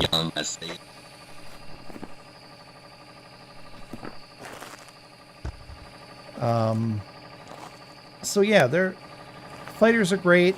They can be easy to play, they can be hard to play. There are some subclasses that require a little bit more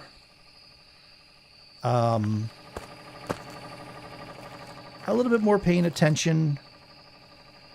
But yeah, your simple champion fighter is great. Nothing wrong with playing that.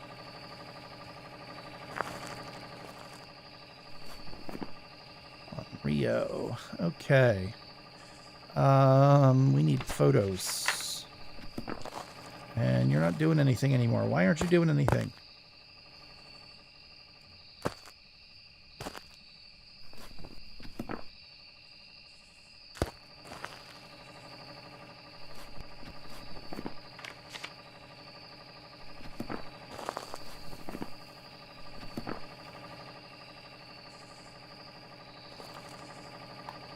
I mean, you can have a Frenzy Berserker Barbarian. Those are a lot of fun. Path of the Giant Barbarian is really good. Yeah, there's nothing wrong with any of those classes. Just kind of, you know, stay away from the spellcasters, at least until you're comfortable with the general combat, would be my biggest recommendation.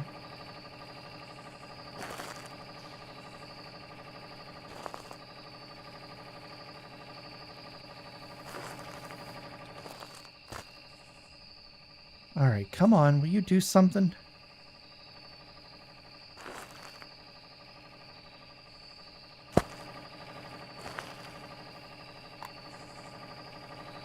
Are you not, like, right here anymore? No. Of course not.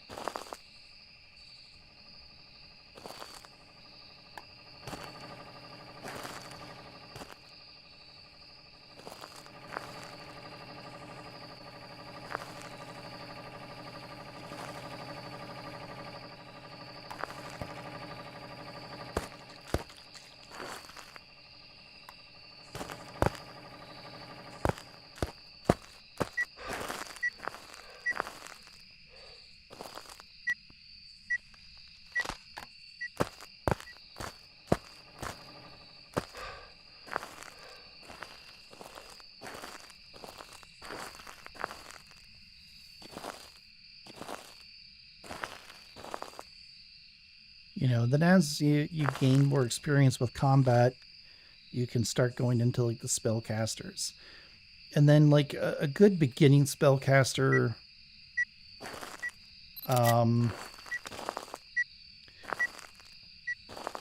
would be like a sorcerer. They can be pretty easy. I mean, sure you have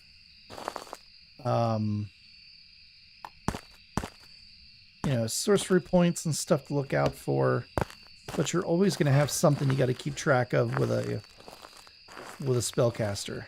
You know, spell slots, how many spells you can prepare. That's kind of what's nice about a sorcerer is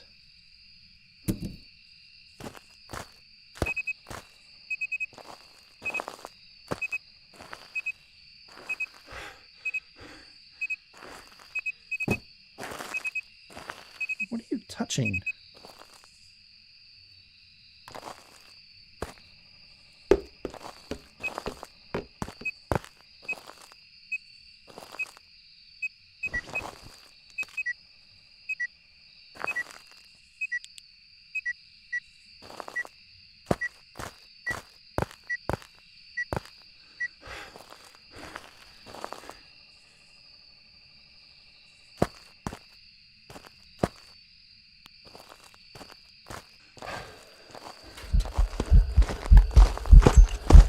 Please just be... Oh. Oh, I thought it was a ghost event. I was hoping it was a ghost event. I missed my smudge stick. Dang it. Dang it, dang it. Welcome back. Oh. It's ready for you.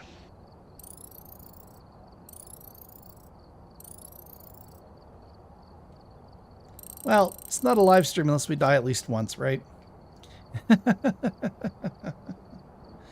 Alrighty, I will be right back. Just give me 1 minute here. We're going to do one more on Camp Woodwind, then I think we're going to call it a night. So give me like 30 seconds and I'll be right back.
Alrighty, I'm back. Thank you for your patience.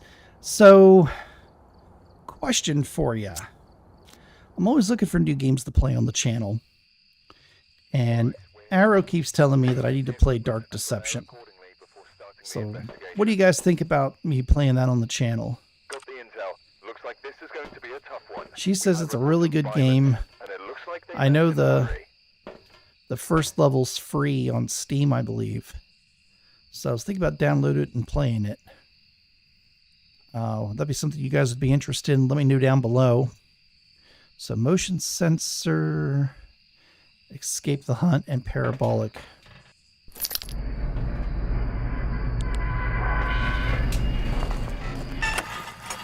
I mean, it sounds like a fun game. It's kind of right up my alleyway. From what from what she's saying. All right, Mr. Bone. Oh, it's cold here. It's really cold here.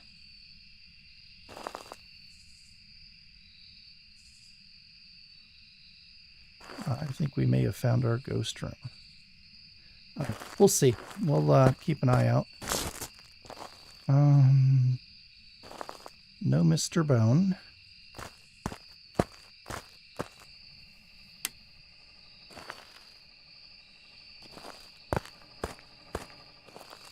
Mr. Bone and me tell each other fairy tales. Let me look at the beautiful tibias. Alright. Well, that's not creepy at all. I don't know what they did to Sunny Meadows. Yeah, for sure. Okay.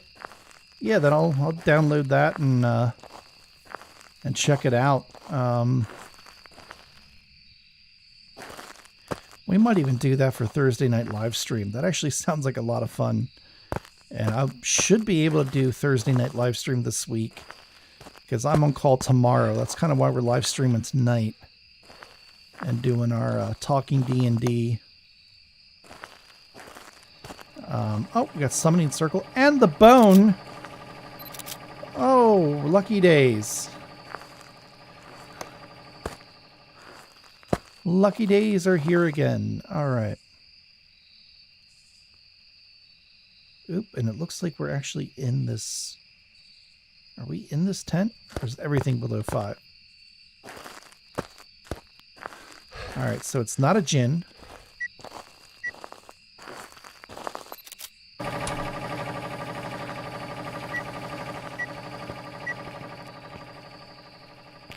So this is above 5. Or is it? This is the problem with snow on an outdoor map.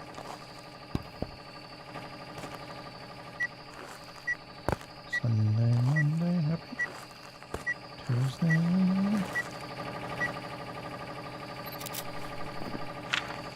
What do you mean, no?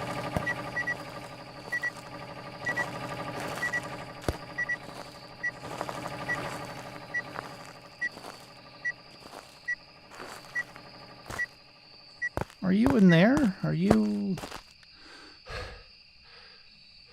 You're around the campfire. Okay. Alright, well you ruined my perfect game because you... Stinky stinkies.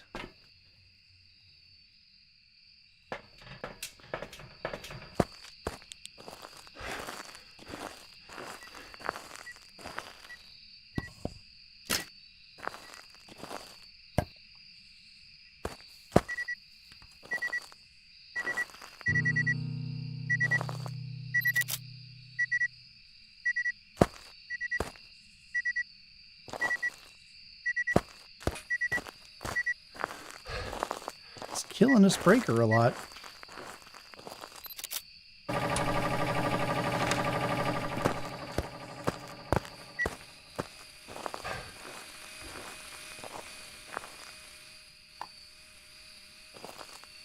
Do we have freezing? Not quite. Yeah, no worries. Like I said, I mean, I love Phasmo, don't get me wrong, but I'm getting kind of burned out on it. And you know, if I can get another game going, it's not a bad thing, you know what I mean? I mean, I love this as a ghost.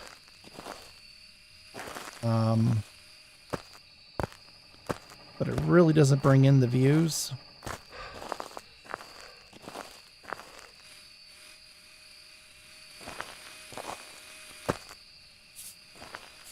Yeah, I know what that's like, man. My mom's a nurse, and yeah,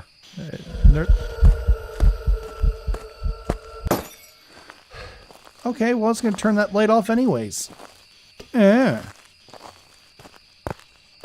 So meh.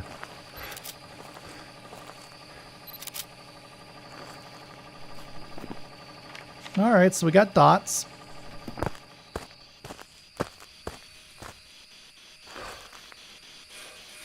Although, oh, you're walking in the...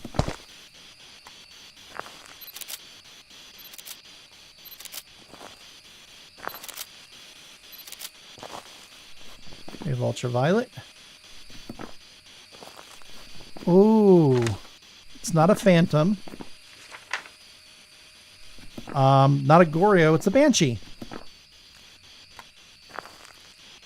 Hello. Yeah, see, that's why it's not a Goryo.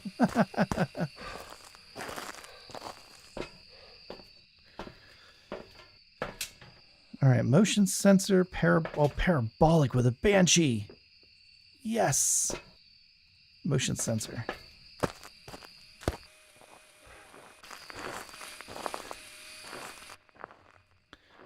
We're going to hear the Banshee scream. At least I hope. Got to look for a hiding spot. Or do we? Oh yeah, I got to escape the hunt. Come on, give me the Banshee scream.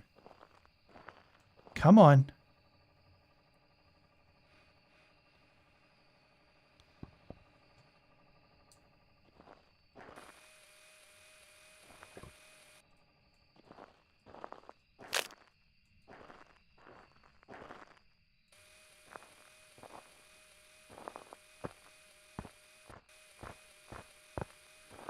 So do you work at a hospital? Do you work at a nursing home? Assisted living?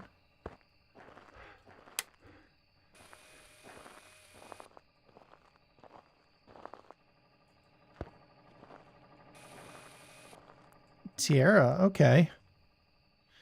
I'm not really familiar with that one, to be honest with you. I mean, I've heard the name. I just don't really know anything about it. And that is annoying no matter what. Oh, I guess we just heard parabolic sounds.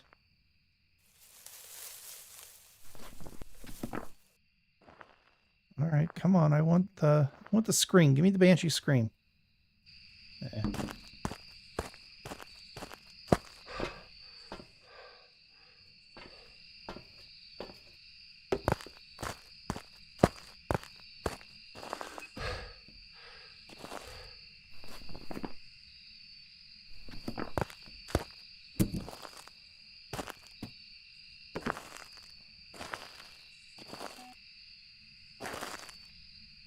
A PCA, what's that?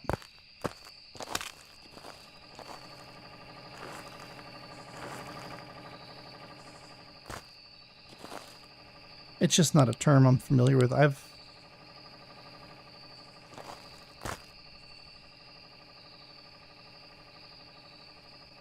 Oh, that sounds fun. Anytime you get paid to expose people to radiation is always a good thing, right?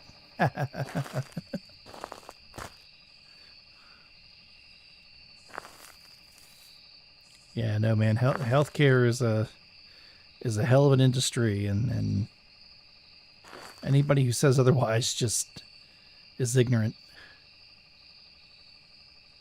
Ah, okay. So yeah, it's like a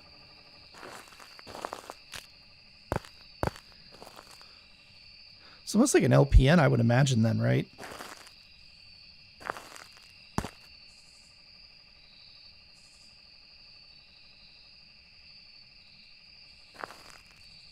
Or would that be like or a CPA or...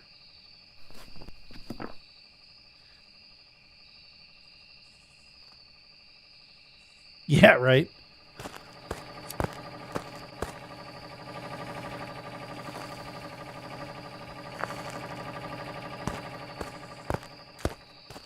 Everything's perfectly fine. Just stay where you're at. I'm going to go behind this lead line wall for a moment.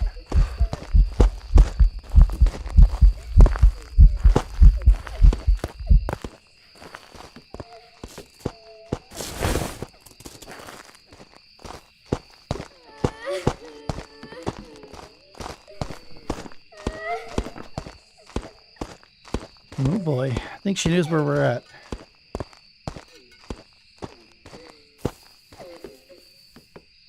Ah, okay.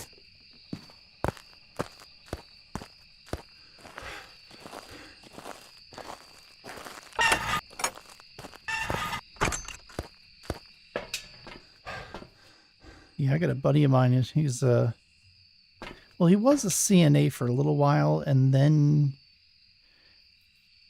he got out of that and was doing emissions and stuff.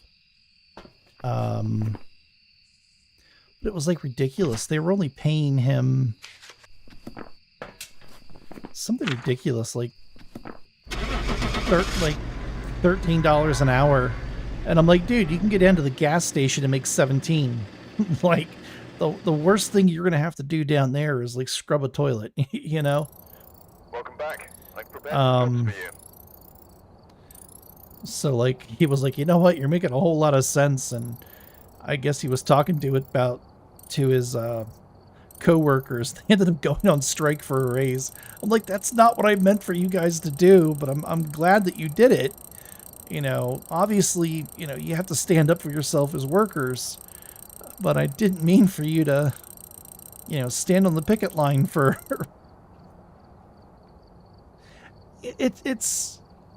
it's disgusting, really, because like the lower end people, and I don't mean that came out wrong. The CNAs, the you know, the PCAs, those kinds of people are the ones who are doing the majority of the work. Started a yeah, it was, you know, I was like, yeah, man, you get down the sheets and make like $17 an hour, you know, making food or sweeping the floor or bringing people out, or, you know, worst case scenario, somebody like paints something on the wall with something they shouldn't be putting their fingers into, and you have to use a pressure washer to clean it out. You know, how's that any worse than what you're doing now? But you're not going to be doing that on a daily basis. And he's like, yeah, you're making a whole lot of sense. And next thing I know, they're on strike, and I'm like, oh boy. But no, good for them. They got a raise. They got some stuff they were looking for. And, you know, it's a shame that they have to do that to begin with. You know, I want to make sure the people that are taking care of me are taken care of, you know? Nah, man, more power to you guys. Like seriously. Healthcare workers are so underappreciated. And, it's crazy. Alrighty, well, let's see here. We did make it to level 80, or 79. We are almost to level 80. And you know as well as I do, that last 100 is going to be cursed. Oh, excuse me. That last 100, a little bit under 100 experience is going to be cursed. We are going to die continually.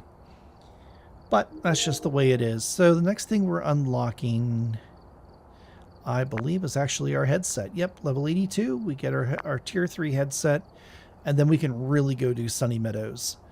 I'm very much looking forward to that, maybe even high school.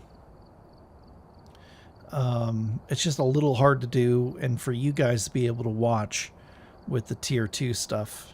I guess I could carry a tier 3 flashlight with me, but even then, it's just better to have a tier 3 headset.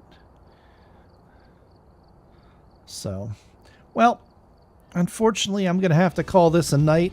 Thank you guys so much for watching. I had a lot of fun. Learned a lot about the Monks 5e class.